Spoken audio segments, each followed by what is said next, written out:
Hello मेरे प्यारे बच्चों। आज का टॉपिक अगेन हमारा पुराना वाला tissue. I know the video is quite lengthy but what to do यार, टॉपिक्स को अपने को कंप्लीट करना ही है, nothing to do with that. आप लोगों का क्या हाल है? पढ़ाई हो रही है घर पे? प्लीज़ अपने आप को सेफ रखिए यार, बाहर का कंडीशन बहुत ख़राब है और इस कंडीशन में जितना कम ज़रूरत हो उतना ट्राई कीजिए घर से निकलने का। अपने आप को और अपनी फैमिली को सेफ रखिए। आई विश आप लोग सभी सेफ होंगे और अच्छे से अपने घर पे रहिए और जम के पढ़ाई कीजिए। ये टाइम आपको दोबारा नहीं मिलने वाला है, अदरवाइज स्कूल जाना आना that is also a tough work to do.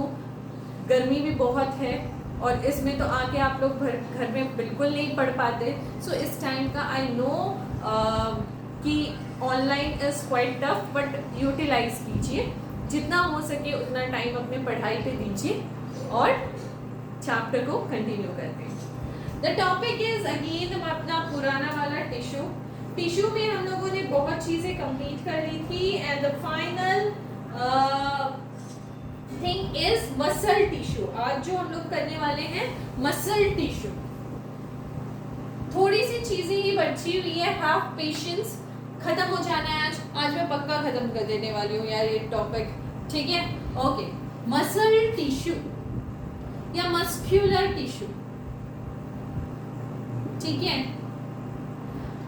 Muscle tissue में आपको याद होगा, अगर मैंने फ्लो चार्ट बनवाया था तो आपको फ्लो चार्ट याद है? क्या क्या था? स्टीरिएटेड, नॉन स्टीरिएटेड या अनस्टीरिएटेड और कार्डियक, है ना? 3 टाइप के मसल टिश्यू हुआ करते थे नहीं, हुआ करते हैं। Striated, non striated and cardiac, right? अच्छा, मुझे ये बताइए, if I am writing the muscle tissue, so आप क्या समझते हो? समझते ये है मैडम कि ये मसल टिश्यू है, ये हमारे मसल्स को बिल्ड करता है ना? और मसल को बिल्ड करके क्या करता है? कॉन्ट्रैक्शन एंड रिलैक्सेशन दोनों करने में हेल्प करता है ना? कॉन्ट्रैक्शन एंड रिलैक्सेशन दोनों करने में हेल्प करता है एंड किस में हेल्प करता है? And help for body movement, है ना? If I am writing striated muscle, तो ये हो गया अपने विलिंग से, ओन विलिंग से, मतलब अपने विलिंग से अगर किसी मसल्स को तुम मूव कर रहे हो अपनी इच्छा अनुसार, तो उसको बोलेंगे स्टीरिएटेड, है ना? तो इच्छा अनुसार तुम सोच लो तुम क्या क्या चीजें मूव कर सकते हो, ठीक है? And it contribute about our 50% of body weight, ठीक है? अपनी बॉडी वेट का 50% ये कंट्रीब्यूट करता है। नॉन स्टीरिएटेड या अनस्टीरिएटेड क्या हो जाएगा? ये हो जाएगा जो हम अपने विलिंग से नहीं कर सकते, यानी कि ओन विलिंग से नहीं होगा, ठीक है?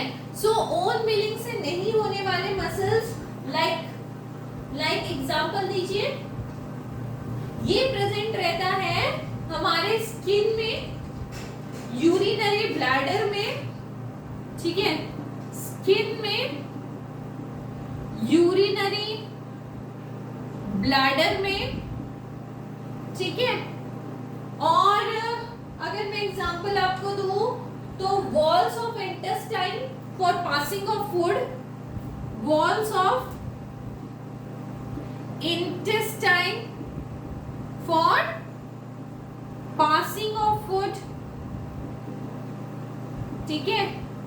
तो दीज आर सम एग्जांपल्स जो कि हम अपनी मर्जी से नहीं करते, वो अपने आप होते हैं, है ना? Contraction and relaxation, you feel ना कि your urinary bladder is filled, or when you pass the urine you feel ki urinary bladder is relaxed again. So contraction and relaxation. Next one is cardiac. You know what is cardiac? Cardiac means heart, है ना? So ये कैसा muscle है? This is involuntary muscle.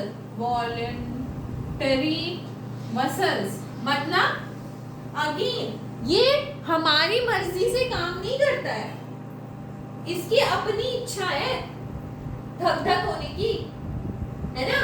So it is found in the wall of heart.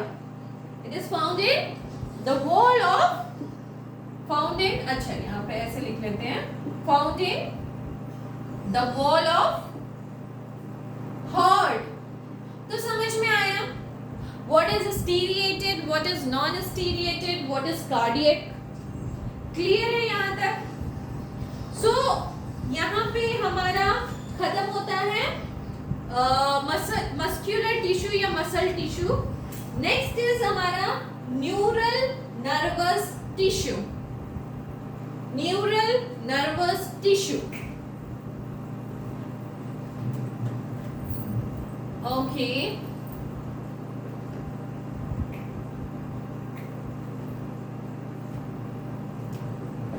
Next is हमारा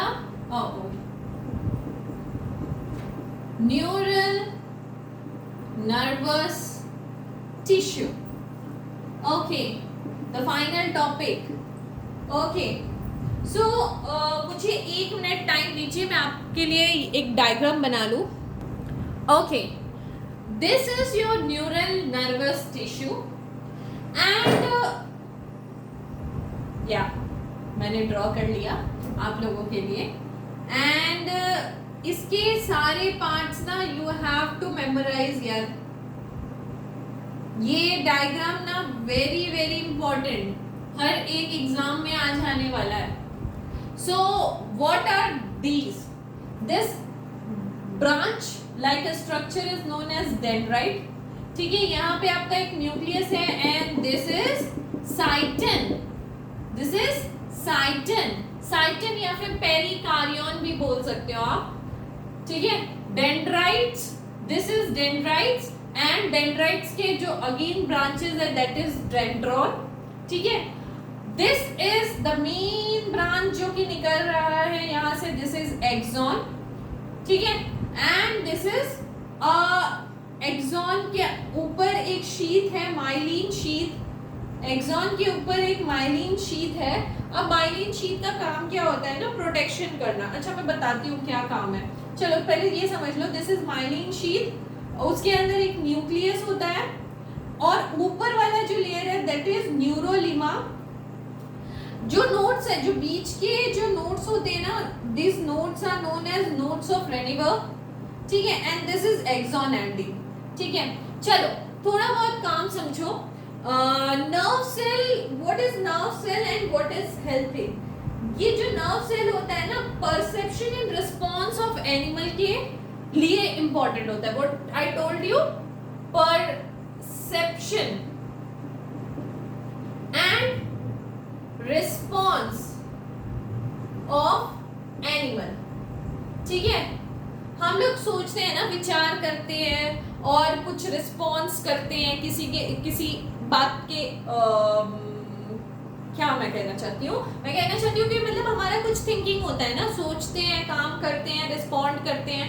that is all about a nerve cell. ये जो हमारा चीजें है ना, जो हम सोच रहे हैं, रिस्पॉन्ड कर रहे हैं, that is duty of nerve cell. हमारी ये वाली जो ड्यूटी है ना, ये नर्व सेल ने ले रखी है. अब नर्व सेल में क्या होता है ना, एक मैंने बताया माइलिन शीट होता है. दीज आर ना लाइक एक नर्व सेल ना, जैसे कि ये this is one nerve cell, फिर अगेन एक और नर्व सेल नीचे रहेगा और आपस में कनेक्टेड रहते हैं नर्व सेल. कहाँ से? डेंड्रॉन से. ठीक है, इसके नीचे एक और डेंड्रॉन रहेगा, फिर ऐसे ऐसे कनेक्टेड रहते हैं. अब कनेक्शन होने से क्या होता है ना, these are like electrical signal, messengers हैं. ठीक है, मैसेज ट्रांसफर करके कैरी करके लेके जाते हैं हमारे ब्रेन में और मेरा ब्रेन सोचता है एंड देन इट वर्क. ठीक है। सो मैसेज कैरी करके लेके जाना, मतलब सिग्नल्स कैरी करके लेके जाना। तो सिग्नल्स कैरी करने में ना क्या होते हैं, कभी कभी स्पार्कलिंग होते हैं, है ना, इलेक्ट्रिसिटी स्पार्कलिंग होती है ना। सो वैसा नहीं, मतलब करंट नहीं लगेगा, बट फिर भी ऐसा थोड़ा सा समझो अभी फिलहाल के लिए, स्पार्कलिंग होती है। तो ये जो होता है ना myelin sheath helps in the protection, ठीक है। वो नर्व सेल को, मतलब जो नर्व सेल है उसको प्रोटेक्ट करता है फ्रॉम एनी शॉक और इंजरी, ठीक है, ठीक है। So this is all about your chapter, बस इतना सा ही था। और यहाँ पे आपका चैप्टर खत्म होता है। Now I want a quiz time, ठीक है, कुछ क्विज कर ले। ओके, सो प्लीज मेरे क्वेश्चंस का आंसर कीजिएगा और कमेंट बॉक्स में प्लीज आंसर्स जरूर लिखिएगा अपना, अगर चैप्टर आपको समझ में आए। So my first question is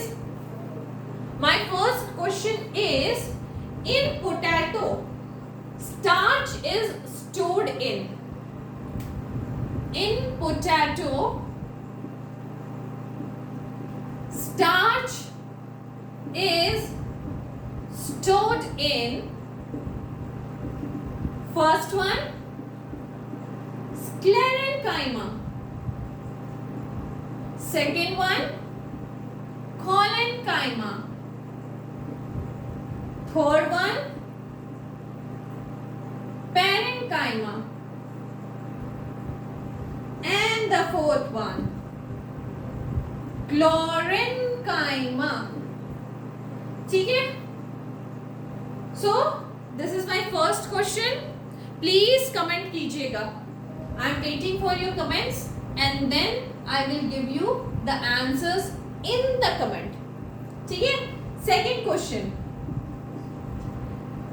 tendons and ligaments are example of, किसके एग्जाम्पल है? First fibrous connective tissue and B cartilage, C muscular tissue and D adipose tissue, ठीक है। ये दो क्वेश्चन का आंसर प्लीज कमेंट बॉक्स में लिखिए और मैं भी आपको रिप्लाई जरूर करूंगी कि आपका आंसर सही है कि नहीं। So that is all about your tissue chapter. अगर इस चैप्टर में कोई भी कहीं से भी कैसे भी डाउट्स हो, कैसे भी क्वेश्चंस हो, आई वांट कि आप लोग मुझे कमेंट करके बताइए, ठीक है। सो मैंने तो अपने तरफ से चैप्टर कंप्लीट कर लिया और अगर आप लोगों को पसंद आया हो तो please like and subscribe. Thank you very much.